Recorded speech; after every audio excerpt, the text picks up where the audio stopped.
Ты-то что молчишь, Василий Степанович? И сказать больше нечего. Мою родину топчет враг. Я такой же, как вы. Да на убой. Да по минному полю. Да, как баранов. Но если хоть сколько-то из нас прорвется и займет немецкие позиции, мы обеспечим соседям наступление. А потом в прорыв пойдут танки. И пусть мы ляжем там. Но хоть сколько-то отобьем у врага. Хоть сколько-то отобьем. И власть здесь ни при чем, какая бы она ни была, есть или будет. Земля наша должна быть нашей. Чтобы внуки ходили по нашей земле. И пусть мои кости сгниют к тому времени. Я на это согласен. И вы, если вы не дешевки,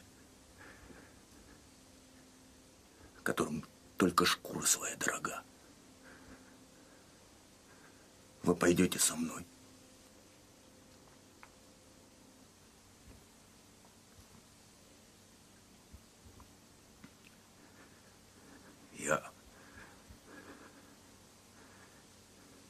Я прошу вас, мужики,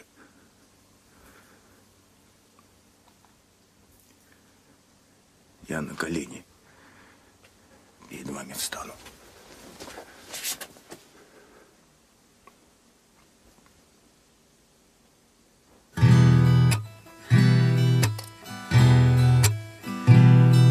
Когда моя душа порвется от натуги, истрепана в конец об острые углы, дай, Господи, сложить мне голову за други, влетев на всем скаку в безмолвие серой мглы. Мы были заодно, мы жили воедино, и в жизни как один стояли на своем, деля весь мир на две неравных половины. Все те, кто против нас, и те, кто ни при чем. Взрослее не по дням, в пожаре русской смуты нам рано довелось искать себя в бою, меняя целый век на краткую минуту, в которую мы все стояли на краю. Без веры, без вины, без племени, без роду, как дикая трава на пепелище дней, мы выросли в свою особую породу. Кто честен, тот и прав, кто прав, тот и сильней. Кем мы были для отчизны, не ответит нам ни один судья. Жаль, что меру нашей жизни мы поймем из жизни уходя.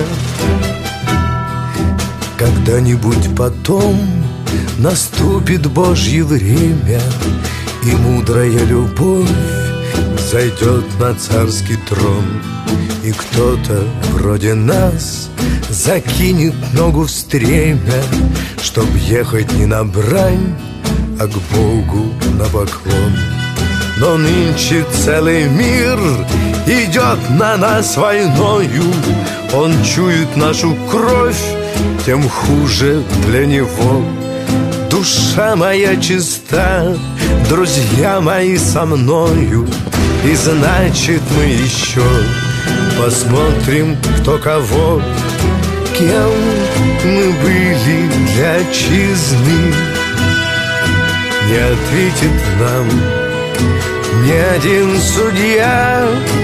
Жаль, что меру нашей жизни мы поймем из жизни уходя. Мы поймем из жизни уходя.